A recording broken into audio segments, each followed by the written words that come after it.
Welcome back to In the Kitchen with Grace, friends. Today we're jumping right in.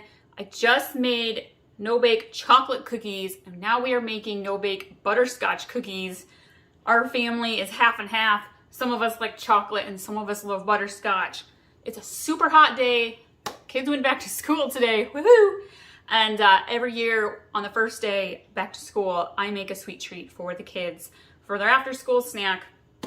So we're doing no-bake cookies today to keep the oven off, keep the temperatures in the house cooler. It's seriously like 115 degrees outside with the heat index. So we're roasty toasty. I'm all about simple. Let's jump in.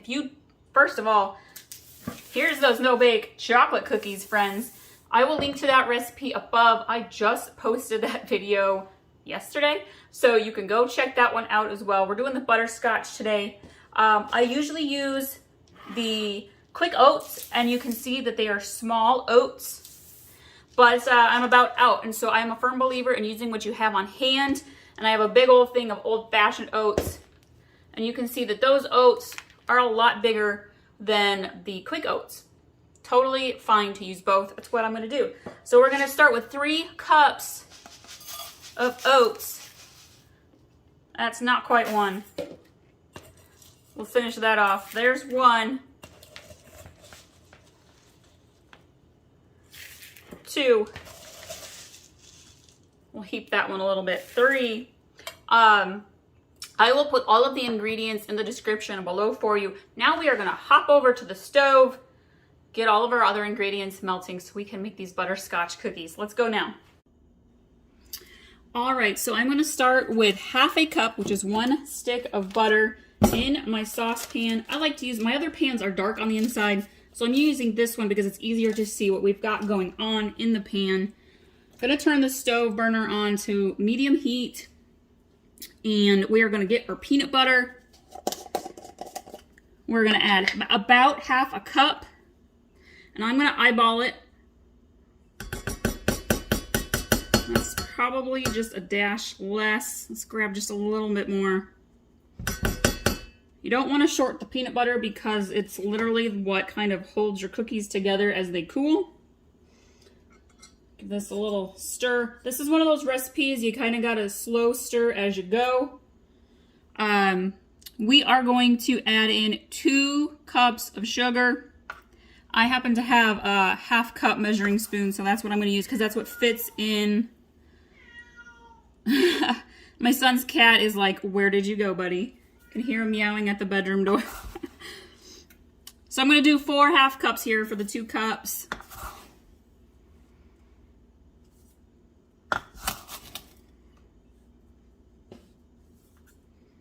There we go. I'm going to give this a little stir. Kind of let that start melting in. We're going to get some milk. We are going to do a half a cup of milk.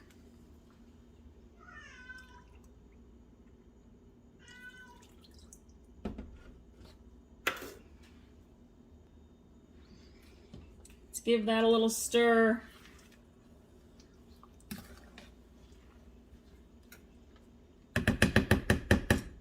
We're going to add in a pinch of salt. If you're all about the no-bake, so my husband and son love the butterscotch. My daughter and I love chocolate. So check out yesterday's video of the chocolate no-bake cookies. I think they're better. Just because I love chocolate. That is a little bit more than a pinch of salt, friends. I'm not going to put all that in. You only want a little pinch. We're going to grab the vanilla. We're going to do just 1 teaspoon of vanilla.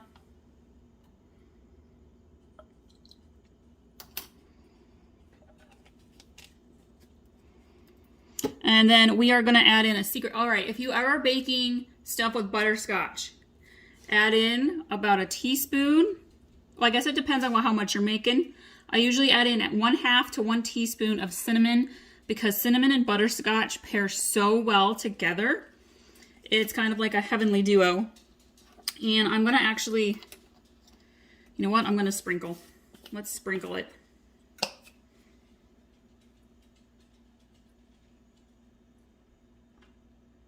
It doesn't take a lot of cinnamon to complement that butterscotch flavor.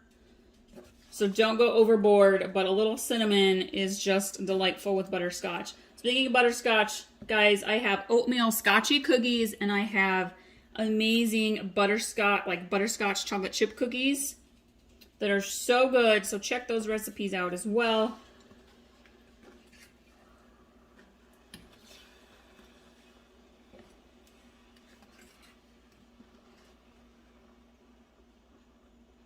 I am going to wait to add the butterscotch chips in just because right now you can see the consistency and texture of what's going on in the pan. And once you add the butterscotch chips, it kind of makes it a little bit harder to see what's happening.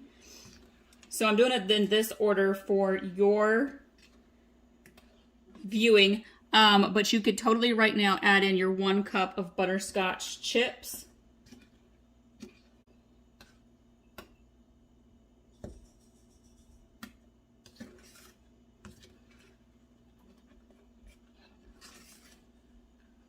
And we're just going to keep slow stirring this until everything is melted nicely. It's a good time to go put your parchment paper down on your counter.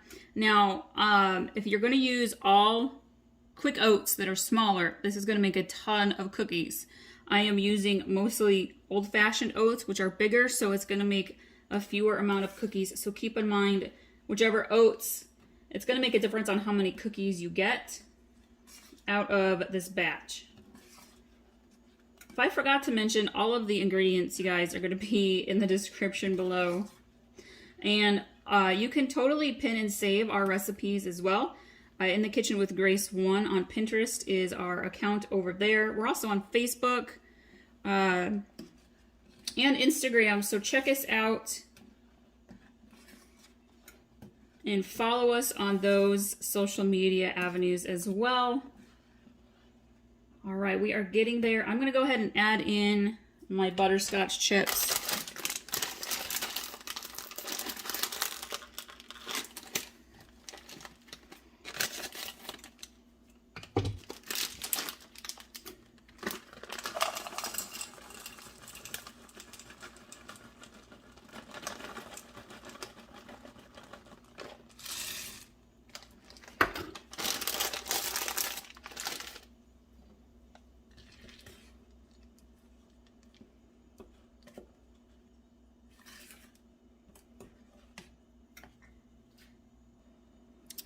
All right, we are ready to go back over to the counter with our bowl of oats and spoon these butterscotch cookies onto the parchment paper. At the counter, and we are going to pour this butterscotch peanut butter blend right into our bowl of oats.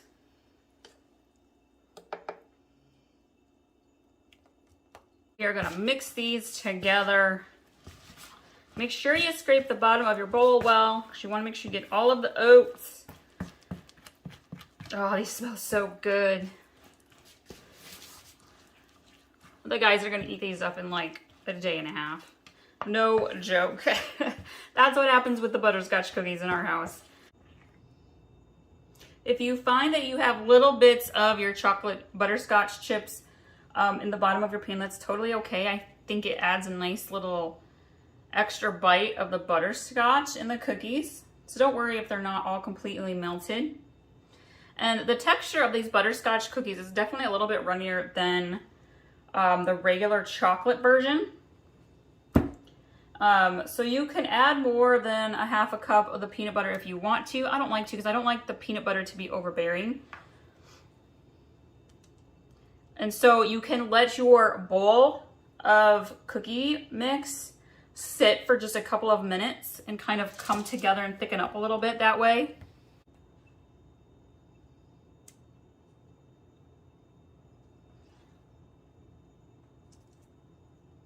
All right, I gotta get some more parchment paper laid out and we'll finish putting out these cookies.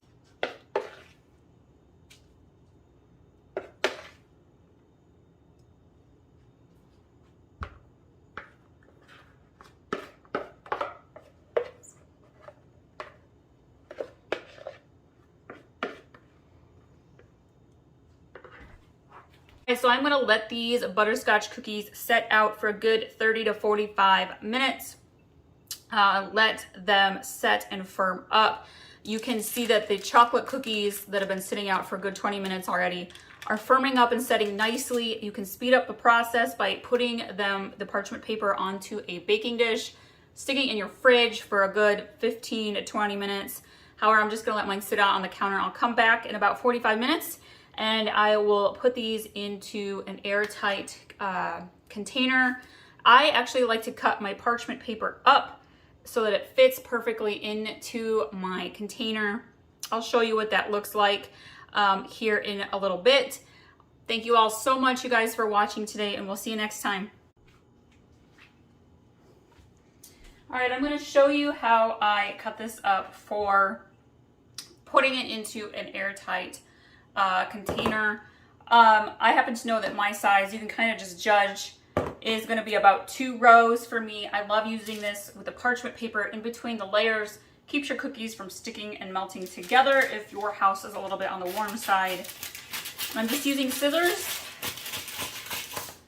You cut them up, and when they're completely set, you can totally just easily pick it up and set it in. If it doesn't fit quite, I must have grabbed a smaller container because usually I do it exactly like this. You can cut it to just fit. This way you don't have to spend time scooping every single cookie up.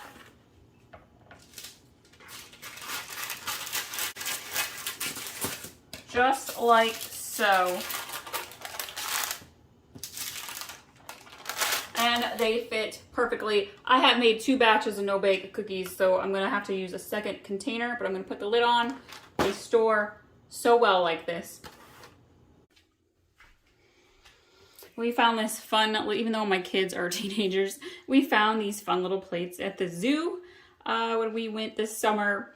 And I feel like this is just a fun way to add to the first day of school, after school snack.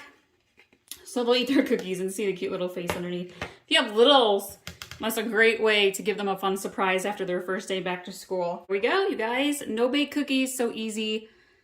The kids love them. We love them. You're gonna love them.